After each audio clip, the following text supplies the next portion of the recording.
देहि मे आरोग्यम सौभाग्यम देहि मे परमम सुखम रूपम देहि जयम देहि यशो देहि दिशो जहि। हर हर महादेव, जय भोलेनाथ। नमस्कार, मैं साधना पांडे मार्गदर्शन पे आपका स्वागत करती हूँ। दोस्तों, आज जानेंगे माता भुवनेश्वरी की कथा तथा उनकी पूजा विधि और उनके बारे में कुछ महत्वपूर्ण बातें। तो चलिए जान लेते हैं एक एक करके सभी महत्वपूर्ण बातें। सबसे पहली चीज़ कि नवरात्रि, गुप्त नवरात्रि के चौथे दिन माँ भुवनेश्वरी, जो चौथी महाविद्या कही जाती हैं, उनकी पूजा होती है। माँ को महाविद्याओं में चौथा स्थान प्राप्त है। माँ भुवनेश्वरी को ही संपूर्ण जगत का पालनहार कहा जाता है। उन्हें जगत धात्री भी कहा जाता है। आज नवरात्रि का चौथा दिन है। आज माँ भक्त यानी कि दुर्गा जी के भक्त माँ की आराधना और पूजन करेंगे। माँ भुवनेश्वरी को संसार भर के यश और ऐश्वर्य की देवी माना जाता है। भुवनेश्वरी देवी आदिशक्ति का चौथा स्वरूप है। इसी रूप में माँ ने त्रिदेवों को दर्शन दिए थे। माँ भुवनेश्वरी को 10 महाविद्याओं में चौथा स्थान प्राप्त है। पौराणिक मान्यताओं के अनुसार माँ भुवनेश्वरी ही संपूर्ण जगत का पालन पोषण करती हैं। उन्हें जगत धात्री भी कहा जाता है। माँ भुवनेश्वरी को 14 भुवनों की स्वामिनी भी कहा जाता है। माँ को भगवान की सखी भी माना जाता है। माँ भुवनेश्वरी की पूजा लाल रंग के पुष्प, नैवेद्य, चंदन, कुमकुम, रुद्राक्ष की माला, सिंदूर, फल आदि से करना चाहिए। पूजा के बाद कथा अवश्य पढ़ना चाहिए। तो चलिए दोस्तों, जान लेते हैं सबसे पहले माँ भुवनेश्वरी की पूजा विधि। माँ भुवनेश्वरी की पूजा करने के लिए सर्वप्रथम लाल रंग का वस्त्र व्रतधारी को या उपासक को अवश्य पहनना चाहिए। माँ को लाल रंग के वस्त्र से आराधना करना चाहिए तथा माँ को लाल रंग के फूल आप अवश्य चढ़ाएं। लाल रंग के पुष्प चढ़ाने से माँ की विशेष कृपा भक्त के ऊपर बन जाती है। ऐसा करके माँ की आराधना करना चाहिए। माँ के मंत्रों का जप करना चाहिए तथा माता की कृपा के लिए, माता की संपूर्ण पूजा के लिए माँ की इस चौथी महाविद्या के स्वरूप का दर्शन भी आपको अवश्य करना चाहिए, जो कि मैं स्क्रीन पे आपको दिखा रही हूँ। अब चलिए जान लेते हैं माँ की पौराणिक कथा। पौराणिक कथा के अनुसार काल की शुरुआत में ब्रह्मा, विष्णु और रुद्र जगत की संरचना प्रारंभ कर रहे थे। एक उड़ता हुआ रथ उनके सामने आया और एक आवाज़ ने उन्हें रथ में बैठने का आदेश दिया। जैसे ही त्रिदेव रथ में बैठे, वह मन की गति से उड़ने लगा और उन्हें एक अजीब से स्थान पर ले गया। वह स्थान असल में रत्नों का द्वीप था, जिसके चारों तरफ अमृत का सागर और मनमोहक आकर्षक जंगल था। जैसे ही त्रिदेव रथ के बाहर उतरे, वह स्त्री स्वरूप में बदल गया। उन्होंने उस द्वीप का अच्छी तरह मुआयना किया। वहाँ उन्हें एक शहर मिला। उस शहर के चारों तरफ सुरक्षा की 9 परतें थीं और इस शहर की सुरक्षा उग्र स्वभाव के कारण भैरव, क्षेत्रपाल, मातृका और दिक्पाल कर रहे थे। जैसे ही वह शहर के अंदर गए, शहर का सौंदर्य और विकास देखकर मंत्रमुग्ध हो गए। आखिरकार वे शहर के अंदर स्थित मुख्य राजमहल में पहुँचे, जिसका नाम चिंतामणि गृह था और जिसकी सुरक्षा योगिनियाँ कर रही थी। यह शहर श्रीपुर का था। श्रीदेवी भुवनेश्वरी की राजधानी, जो मणिद्वीप की राजधानी थी। जैसे ही त्रिदेव महल के अंदर घुसे, उन्हें देवी भुवनेश्वरी के दर्शन हुए।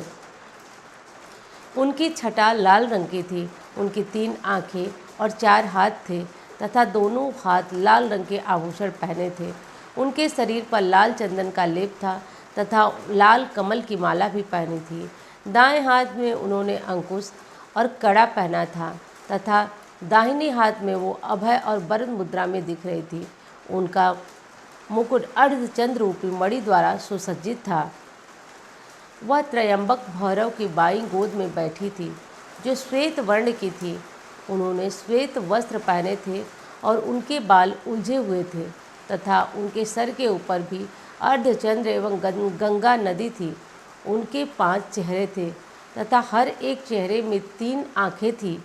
उनके 4 हाथ थे तथा उन्होंने त्रिशूल, फरसे लेने के साथ वरदा और अभय मुद्रा भी प्रदर्शित हुई थी। देवी भुवनेश्वरी और त्रयंबक भैरव पंचप्रेत आसन पर विराजमान थे। पंच प्रेतासन वह सिंहासन है जिसमें परम शिवा गद्दी के रूप में तथा 5 पैरों के स्थान पर सदाशिव, ईश्वर, रुद्र, विष्णु और ब्रह्मा स्थापित है। इन सब की सेवा में अनेक योगिनियाँ थीं। इनमें से कुछ पंखा झेल रही थी, कुछ कपूर डालकर पान के पत्ते समर्पित कर रही थी, कुछ नए शीशे पकड़ी हुई थी, कुछ घी, शहद और नारियल पानी समर्पित कर रही थी, कुछ माता के बाल का श्रृंगार करने के लिए तैयार थी, कुछ देवी के मनोरंजन के नृत्य तथा गायन में लिप्त थी। त्रिदेव ने वहाँ पर असंख्य ब्रह्मांड देखे। हर ब्रह्मांड में उनकी तरह ही त्रिदेव थे और यह सब उन्होंने माता भुवनेश्वरी के पैरों के नाखून में ही देख लिया। कुछ ब्रह्मांड द्वारा बनाए जा रहे थे, कुछ विष्णु द्वारा पाले जा रहे थे तथा कुछ रुद्र द्वारा संहारित किए जा रहे थे।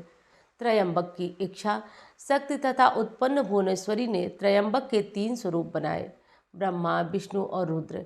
इस तरह त्रयंबक के रूप में ही रहे। तत्पश्चात देवी भुवनेश्वरी ने अपनी शक्तियाँ त्रिदेव को प्रदान की। ब्रह्मा के लिए देवी सरस्वती, विष्णु के लिए देवी लक्ष्मी तथा रुद्र के लिए देवी काली का निर्माण किया तथा उन्हें अपनी जगहों पर स्थापित किया।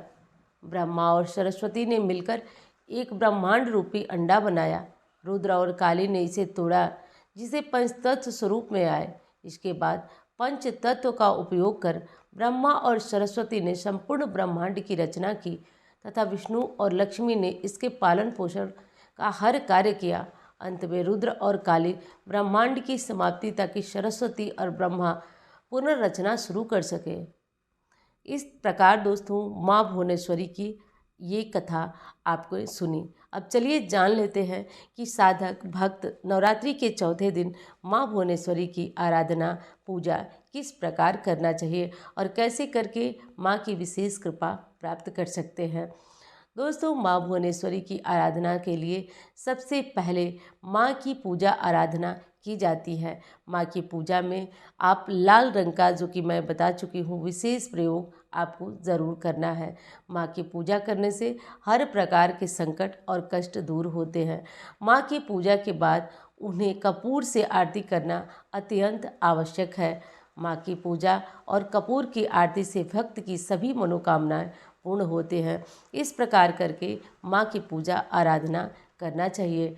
वर्ष में यह दिन अत्यंत ही शुभ माना जाता है और इस दिन पर माँ भुवनेश्वरी की आराधना करने से व्यक्ति असाध्य रोगों से भी मुक्त हो जाता है तथा हर प्रकार की संकट कष्ट से मुक्त होने लगता है। यह गुप्त नवरात्रि का चौथा दिन माँ को ही समर्पित है। माँ मोक्ष की दात्री हैं। गुप्त नवरात्रि में माँ की आराधना करने मात्र से मन चाहा वरदान मिलता है। माँ के मंत्रों का जप कर सकते हैं। माँ के मंत्र निम्न हैं: भुवनेश्वरी ह्रीं नमः, भुवनेश्वरी ह्रीं नमः। इस मंत्र का जप आप कर सकते हैं। इससे माँ की कृपा विशेष मिलती है अपने भक्तों को। दोस्तों ये कहानी आपको कैसी लगी ये बताइएगा ज़रूर। अच्छी लगती है तो माँ की और जयकारा कमेंट बॉक्स में ज़रूर लगाइएगा। और हाँ दोस्तों, मैं आ रही हूँ लाइव रात को 13 तारीख को रात को 8:30 बजे, तो आप लाइव में ज्वाइन होना मत भूलिएगा। और इस तरीके से आप सपोर्ट करते रहिए। कहानी कैसी लगी बताते रहिए। अच्छी लगी तो लाइक करिए, चैनल को सब्सक्राइब करिए। इस तरीके से मैं और सारी चीज़ें आपके सामने प्रस्तुत करने का प्रयास करती रहूँगी। उम्मीद करती हूँ जानकारी आपको पसंद आई होगी। धन्यवाद।